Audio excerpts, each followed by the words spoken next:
সাঈদ ইবনে যায়েদ রাদিয়াল্লাহু তাআলা আনহু-এর যেই যুদ্ধে অংশগ্রহণ এবং তার যে মর্যাদা এ সম্পর্কে যদি একটু বলতেন স্যার। জি, ধন্যবাদ আপনাকে। সাঈদ ইবনে যায়েদ রাদিয়াল্লাহু তাআলা আনহু একেবারে তরুণ বয়স থেকে তার সারাটি জীবন তিনি দ্বীনের খেদমতে ব্যয় করেছেন। আমরা ইতিমধ্যে জানলাম যে তিনি ওমর ইবনুল খাত্তাব রাদিয়াল্লাহু তাআলা আনহুর ভগ্নিপতি ছিলেন এবং ওমর ইবনুল খাত্তাব রাদিয়াল্লাহু তাআলা আনহুর ইসলাম গ্রহণের বিষয়ে তার গুরুত্বপূর্ণ একটি ভূমিকা ছিল নিঃসন্দেহে।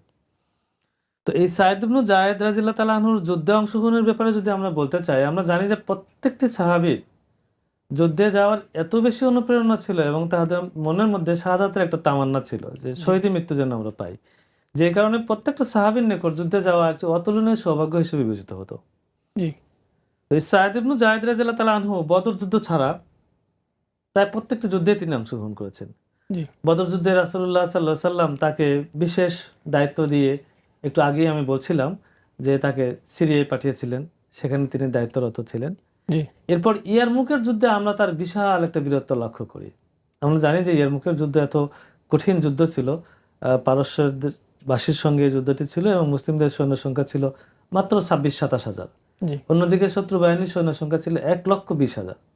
কিন্তু এই যুদ্ধে সাঈদ ইবনে যায়েদ রাদিয়াল্লাহু তাআলা আনহু অতুলনীয় বীরত্ব প্রদর্শন করেন এবং সেনাপতি আবু উবায়দার নেতৃত্বে যুদ্ধে মুসলিম বাহিনী জয়লাভ করে। এরপরে দামেস্কের যুদ্ধে ছিল এবং এই দামেস্কের যুদ্ধেও সেনাপতি আবু উবায়দা তাকে গুরুত্বপূর্ণ দায়িত্ব দেন এবং এই দামেস্কের যুদ্ধেও তিনি গুরুত্বপূর্ণ সাফল্য তিনি অর্জন করেন এবং এই সাফল্যগুলো পরবর্তীকালে বিশেষ করে খলিফা ওমর রাদিয়াল্লাহু তাআলা আনহুর শাসন আমলে, তিনি যখন খলিফা হলেন সেই শাসন আমলে আমরা ইয়ারমুকের যুদ্ধ সহ কাদেসিয়ার যুদ্ধ সহ বেশ কয়েকটি যুদ্ধ আমরা লক্ষ্য করি, যেই যুদ্ধগুলোতে সাঈদ ইবনু যায়েদ রাদিয়াল্লাহু তাআলা আনহু অতুলনীয় পারদর্শিতার পরিচয় প্রদান করেন। জি আমরা যদি তার মর্যাদার ব্যাপারে বলি, আমরা ইতিমধ্যেই জেনেছি যে তিনি আশারায়ে মুবাশশিরা, অর্থাৎ পৃথিবীতে জীবন্ত থাকা অবস্থায়, বেঁচে থাকা অবস্থায় যে ১০ জন সাহাবী জি তারা জান্নাতে সুসংবাদ পেয়েছিলেন। আশারা অর্থ ১০, মুবাশশিরা অর্থ সুসংবাদ প্রাপ্ত। ১০ জন সুসংবাদ প্রাপ্ত সাহাবী, আমরা জানি যে খোলাফায়ে রাশিদিনের ৪ জন ছাড়া বাকি ৬ জন, তার মধ্যে একজন হচ্ছেন সাঈদ ইবনে যায়েদ রাদিয়াল্লাহু তাআলা আনহু। তো তার মর্যাদা এখান থেকে আমরা অনুমান করতে পারি যে কতটুকু মর্যাদাবান হলে তিনি আশারায়ে মুবাশশিরার অন্তর্ভুক্ত হতে পারেন। জি এরপরে আমরা দেখেছি যে তিনি রাসূলুল্লাহ সাল্লাল্লাহু আলাইহি সাল্লামের সাথে সবসময় থাকতেন।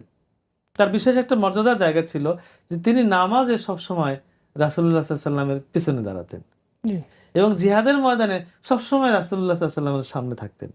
এটি তাকে একটি ভিন্ন মর্যাদার জায়গায় নিয়ে গিয়েছিল যে সাঈদ ইবনে যায়েদ কি, তিনি জিহাদের ময়দানে রাসূলের সামনে আর নামাজে তিনি রাসূলের পেছনে অবস্থান পিছনে করেন।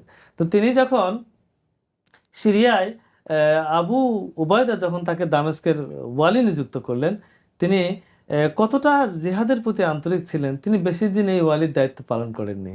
তিনি বললেন যে, "না, আমাকে জিহাদের ময়দান সবচেয়ে বেশি ভালো লাগে, আমি জিহাদের বাইরে থাকতে পারবো না।"